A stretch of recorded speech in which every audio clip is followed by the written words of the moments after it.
All right, here's the rundown in a more chill and engaging way.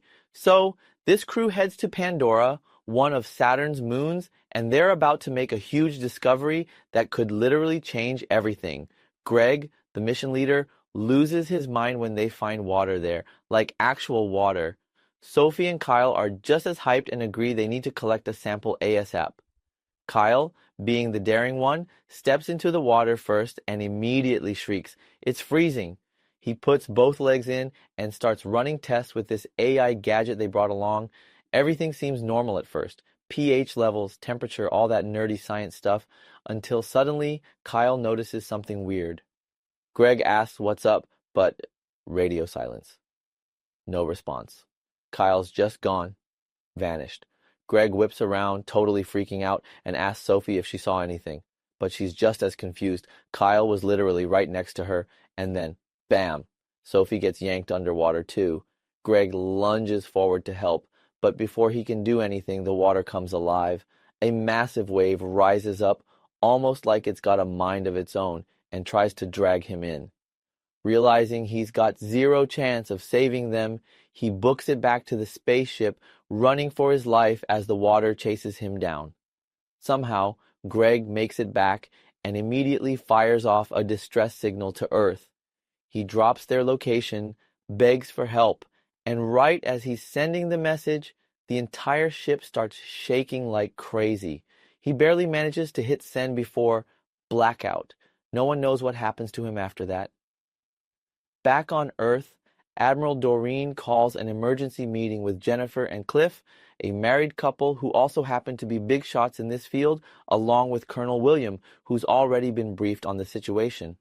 Doreen skips the pleasantries and gets straight to the point. The mission team on Pandora is MIA. Greg's distress signal was the last anyone heard from them. A rescue mission is going down right now. She lays out the plan.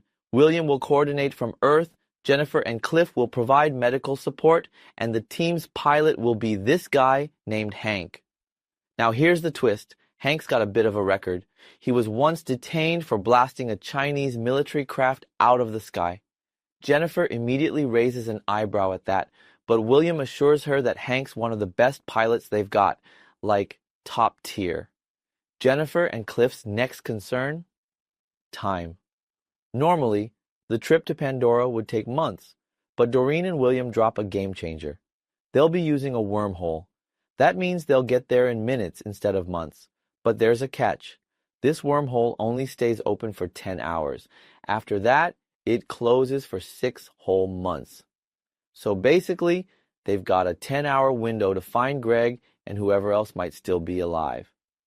No pressure. The Greg-Jennifer drama. Now, just when things are getting super intense, Jennifer hears Greg's name and freezes. Turns out Greg isn't just some random co-worker, he's her ex. Yep, and her husband Cliff has no idea. Doreen catches on to the tension and straight up asks if this is going to be a problem. Jennifer forces a super awkward, "Nope, all good," but Doreen asks again, just to make sure. Cliff, who's been listening the whole time, starts getting suspicious. Jennifer brushes it off, but you can feel the tension. Doreen brings the focus back to the mission, explaining that Greg was on Pandora to find a sustainable water source. But here's the kicker. This water might be crawling with deadly bacteria and unknown life forms. That's all Jennifer needs to hear. She insists that she has to go, especially since it's been hours since Greg's distress call. If some infection is spreading, time is not on their side. The mission begins. Jennifer and Cliff suit up for the mission, board the spaceship, and take off with Colonel William, Hank, and a military crew. Hank, as the pilot, warns them that the ride through the wormhole is going to be rough, and man, was he right. As soon as they get close, all hell breaks loose. The pressure inside the ship skyrockets, alarms start blaring, and suddenly something breaks.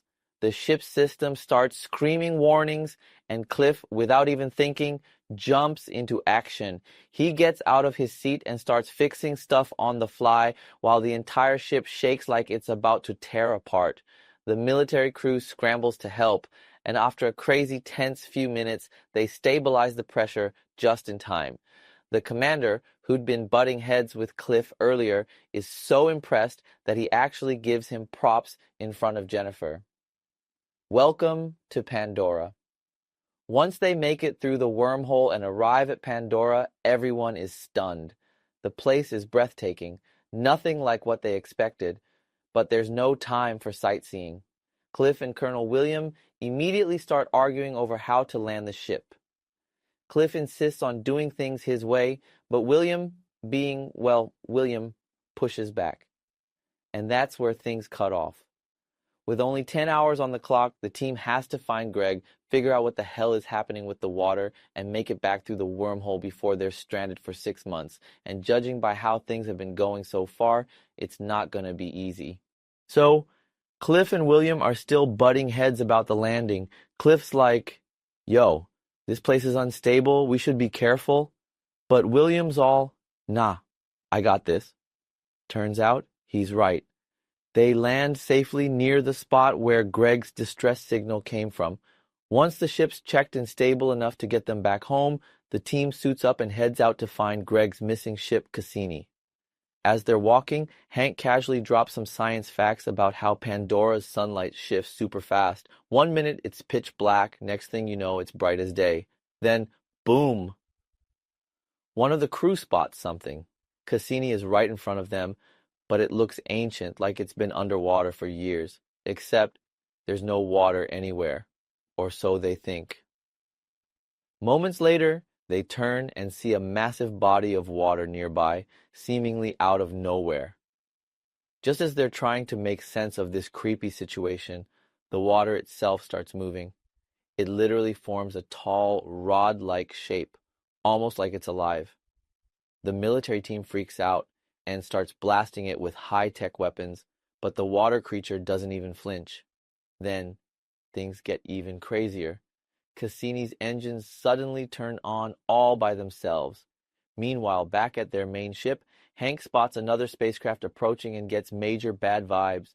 He orders his AI assistant to scan it, but the AI says it detects no life signs inside, which is super sketchy. Hank isn't taking any chances. He orders the AI to destroy the ship, and in seconds, it's blown to pieces. Back at the water's edge, Jennifer makes a horrifying discovery: human bodies near the shore. She rushes over and realizes that it's Sophie and Kyle, their missing teammates.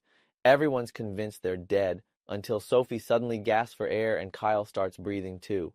And just when they think they can't be any more shocked, Greg walks out of the shadows with his hands up like, hey, remember me?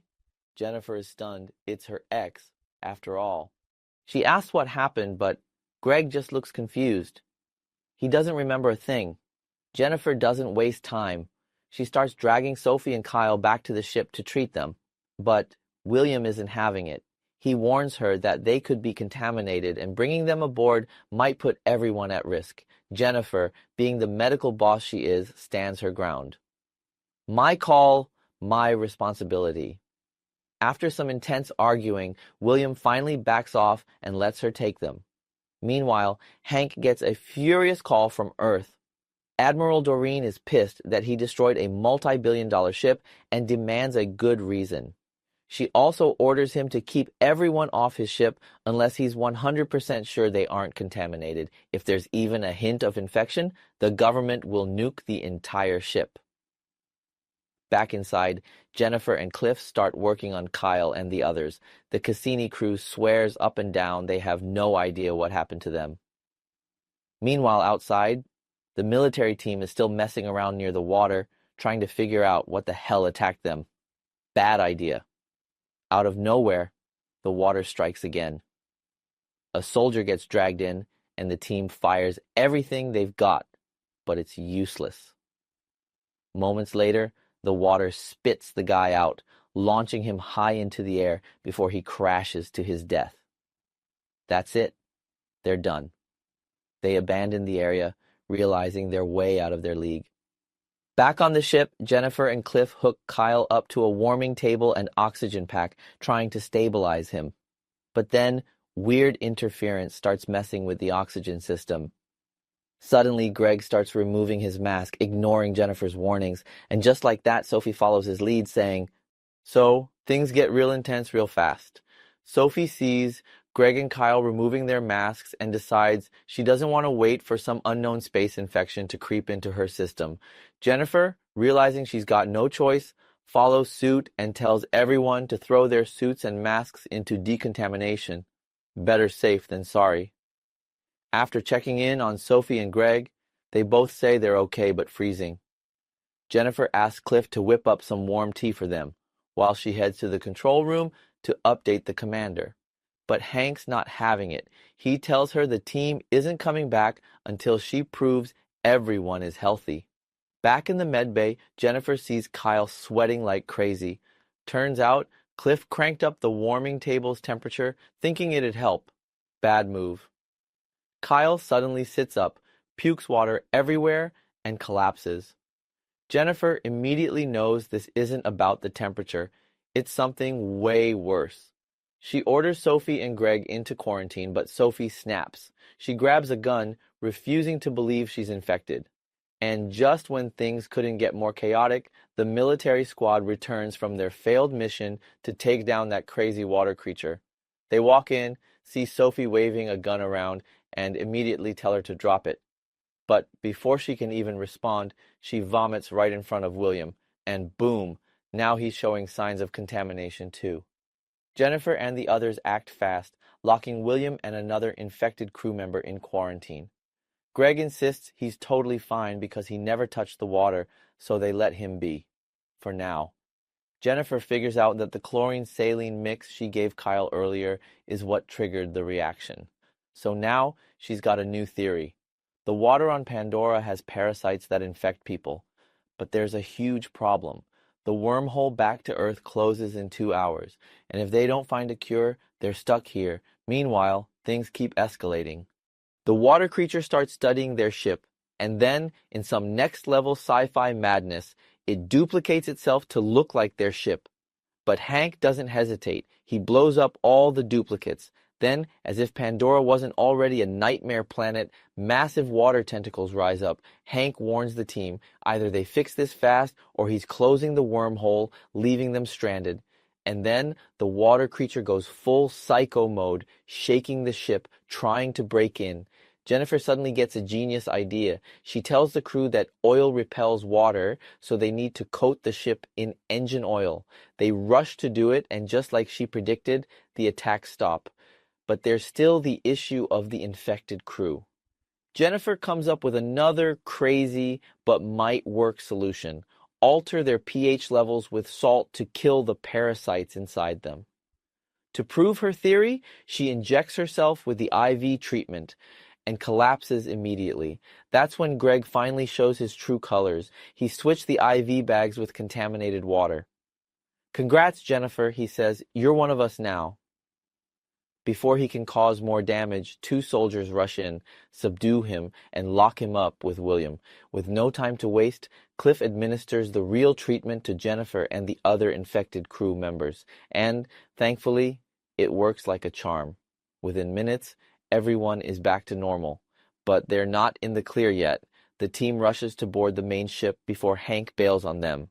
Just when they think they're safe, the water creature goes full beast mode, engulfing Pandora and launching a final attack.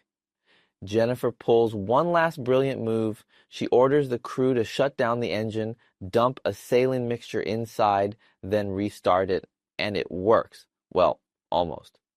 A small piece of the creature manages to sneak aboard. At the same time, the government sees what's happening and straight up launches a nuke toward them to prevent the creature from reaching Earth. The team fights off the last piece of the monster, and after a crazy struggle, one crew member gets dragged into the engine, but they finally destroy the thing using nitrogen gas to freeze and kill it. With the AI confirming they're finally parasite-free, they exit the wormhole and reach Earth. But then Greg, looking hella paranoid, asks, what if the parasite somehow survived? We're literally surrounded by water. Jennifer and Cliff just smirk and say, relax, we landed in the Jordanian Sea. the saltiest water in the world. That thing doesn't stand a chance. The end.